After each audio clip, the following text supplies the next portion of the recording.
Marksans pharma इस stock के ऊपर एक छोटा सा वीडियो बनाना इसलिए ज़रूरी था दोस्तों। बहुत सारी क्वेरीज और बहुत सारे आप कह सकते हैं रिपीटेड क्वेश्चंस स्टॉक को लेकर के आ रहे थे। और ये क्वेश्चंस जब मैं लाइव आता हूँ तब भी बहुत सारे थे कि मार्क्सन फार्मा एक्चुअली करना क्या है।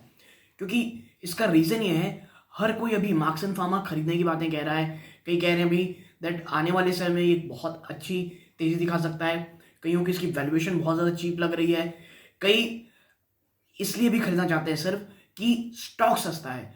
तो इसमें एक छोटी सी कह सकते हैं आप चर्चा करने की कोशिश करूंगा कि आखिर स्टॉक की पॉजिटिविटी क्या है और अचानक से हर कोई इसमें आप कह सकते हैं बुलिश क्यों हो गया है। नमस्कार दोस्तों, मेरा नाम हिता मिश्रा और आज बात करने वाला हूं मार्क्सन फार्मा की। दोस्तों एक छोटा सा वीडियो हो क्योंकि इसमें ऑलरेडी मैंने बहुत से वीडियो बनाए हैं। इससे पहले लगभग 1 महीने पहले मैंने वीडियो बनाया था, क्योंकि उसके बाद कुछ ऐसी बड़ी इवेंट हुई नहीं है तो मुझे नहीं लगा था कि इसमें कोई वीडियो बनाना चाहिए। लेकिन क्वेरीज लगातार बढ़ती चली जा रही हैं तो मुझे लगा डिस्कशन करना ज़रूरी है। देखिए, सबसे पहली चीज़, क्या इसकी वैल्यूएशन बहुत ज़्यादा कह सकते हैं आप कंपेरेटिवली लो है? तो मुझे लगता है जी हाँ, बिल्कुल। स्टॉक प्राइसिंग बहुत अच्छी है। जिन वैल्यूएशन में मिल रहा है रिस्क रिवॉर्ड रेशियो के हिसाब से रिवॉर्ड बहुत बहुत ज़्यादा हाई मुझे दिखते हैं दोस्तों। और मार्क्सन फार्मा जो कंपनी है, क्या वो आप कह सकते हैं जो अन्य फार्मा कंपनीज के बजाय यहाँ पे गिरावट क्यों कम हो रही है? तो देखिए, सबसे पहला ऑब्वियस रीजन आपको पता होगा, बाई बैक चल रहा है। तो उस समय स्टॉक में बड़ी गिरावट अभी दिख नहीं रही है क्योंकि ये ओपन ट्रांजेक्शन के थ्रू चल रहा है। 60 रुपए के नीचे कोई भी स्टॉक आता है तो बाई बैक की प्रक्रिया करती है कंपनी, और वो भी ओपन ट्रांजेक्शन के थ्रू। तो ये तो बात होगी कि भी ये क्यों नहीं गिर रहा ज़्यादा। दूसरी चीज़, देखिए, ये बात मैंने पहले मेंशन की है कि एक्चुअल में जो भारत की फार्मा कंपनीज हैं उनको सबसे बड़ा जो चैलेंज है, सबसे बड़ा जो इशू है आप कह सकते हैं, वो आ रहा है यूएस में लगातार हो रहे प्राइस इरोजन। क्योंकि देखिए वहाँ पे ना डिमांड कह सकते हैं उतनी ज़्यादा नहीं है जितना कोविड के समय थी, लेकिन जो जेनरिक मेडिसिन की जो सप्लाई है वो इतनी ज़्यादा ओवर सप्लाइड हो चुकी है, ओवर सप्लाई किया जा चुका है वहाँ पे, कि प्राइस अब उन स्तरों पे नहीं मिल रहा है जिसका डायरेक्ट असर मार्जिन्स में देखने को मिलेगा। हाँ, अब कुछ खबरें आ रही हैं कि भाई वापस से जो फ्लू है, ठंड के बढ़ने के कारण चीज़ें हो रही हैं, शायद डिमांड में बढ़ोतरी देखने को मिले और फार्मा एज अ सेक्टर आने वाले समय में चीज़ें थोड़ी ठीक हो सकती हैं।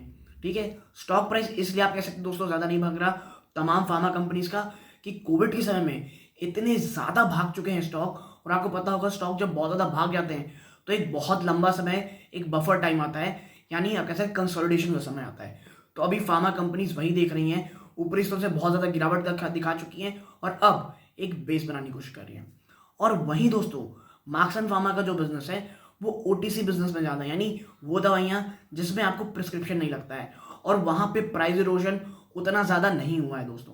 कुछ समय पहले इसे कुछ आप कह सकते हैं इन्हें कुछ एफडीए की भी अप्रूवल मिले, और कंपनी के जो एक्सपेंशन प्लान्स हैं वो भी बहुत ही शानदार है दोस्तों।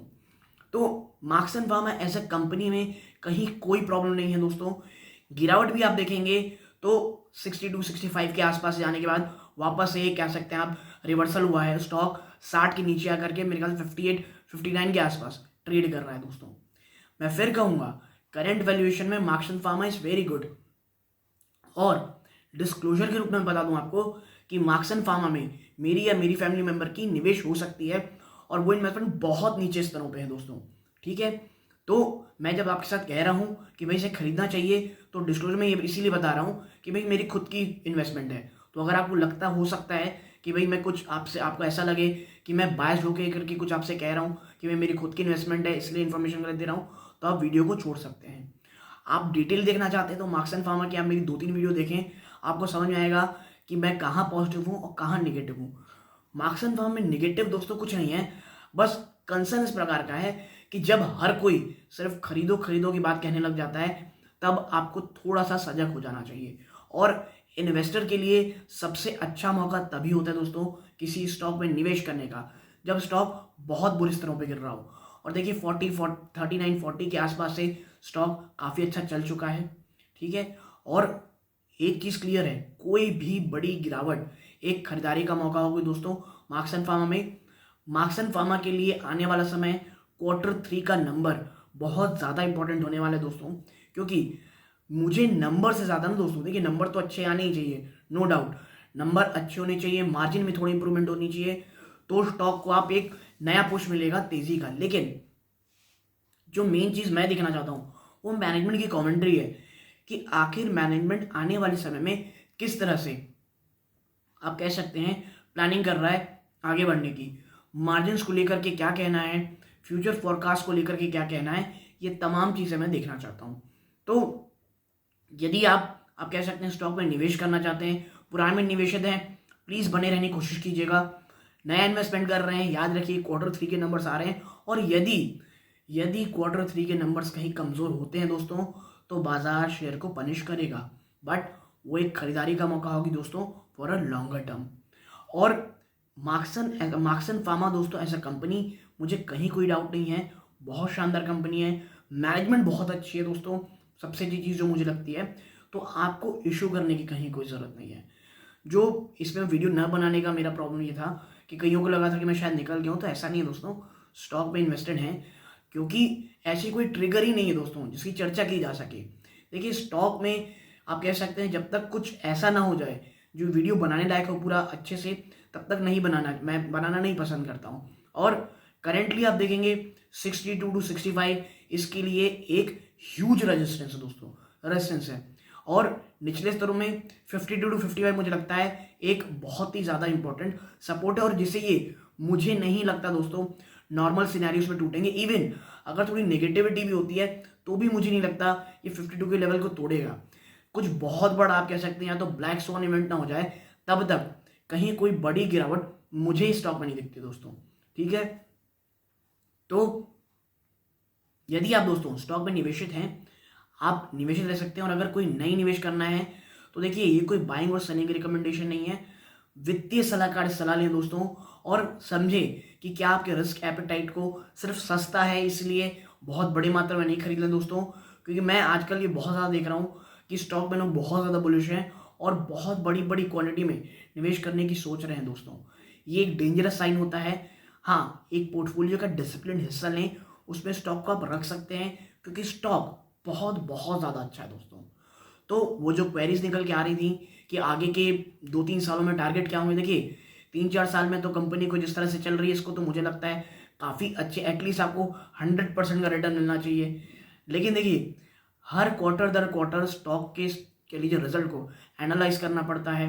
हर क्वार्टर में हमें देखना पड़ता है कि भाई मैनेजमेंट जिस तरह जा रही थी उस तरह बुलिश है कि नहीं, क्या कह लीजिए बीच में वो आ रहे हैं जिसे कहते हैं यूएस एफडी के इश्यूज तो बहुत ज़्यादा नहीं आ रहे हैं, मैनेजमेंट का कहीं कुछ क्राइसिस नहीं हो रहा, तो ये सब चीज़ देखनी पड़ी दोस्तों। इसीलिए अगर आप सिर्फ एक मुश्त आप कह सकते हैं कि तुरंत ही कुछ ऐसा नहीं कह सकते कि भाई इतने टारगेट हो जाएंगे, क्योंकि देखिए फार्मा है, बाजार है, यहाँ कोई भी चीज़ दोस्तों स्टैटिक नहीं होती, एवरीथिंग इज डायनामिक।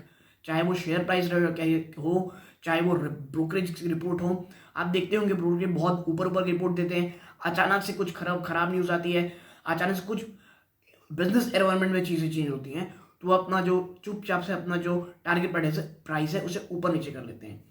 तो यही सही तरीका है दोस्तों, वन स्टेप पर टाइम लेना चाहिए। कंपनी बहुत अच्छी है, फंडामेंटल अच्छे हैं, और मुझे लगता है लॉन्ग टर्म में ये काफ़ी अच्छा इन्वेस्टमेंट हो सकता है दोस्तों, खास करके करंट लेवल्स में जिनमें ये ट्रेड कर रहा है। तो दोस्तों ये छोटा सा शॉर्ट वीडियो बनाना ज़रूरी था, क्योंकि निवेशकों के बहुत सारे क्वेश्चंस आ रहे थे, क्वेरी आ रहे थे, खासकर रिटेल निवेशकों के, कि आखिर स्टॉक में आगे करना क्या है। So I am very much bullish on it, stock बहुत अच्छा है, बस ये है आने वाले क्वार्टर रिजल्ट कैसे रहेंगे ये हमें देखने पड़ेंगे, और आपके साथ वो शेयर ज़रूर करूँगा। चैनल को जरूर सब्सक्राइब करने, अगर तुरंत आए हैं तो पहली बार वीडियो देखें, और अगर मेरे वीडियोस देख रहे हैं और चैनल सब्सक्राइब नहीं किया है, just press the bell icon too. तो यहाँ तक जुड़े रहे, इस बात का बहुत बहुत धन्यवाद। ये वीडियो का अंत है। जय हिंद दोस्तों।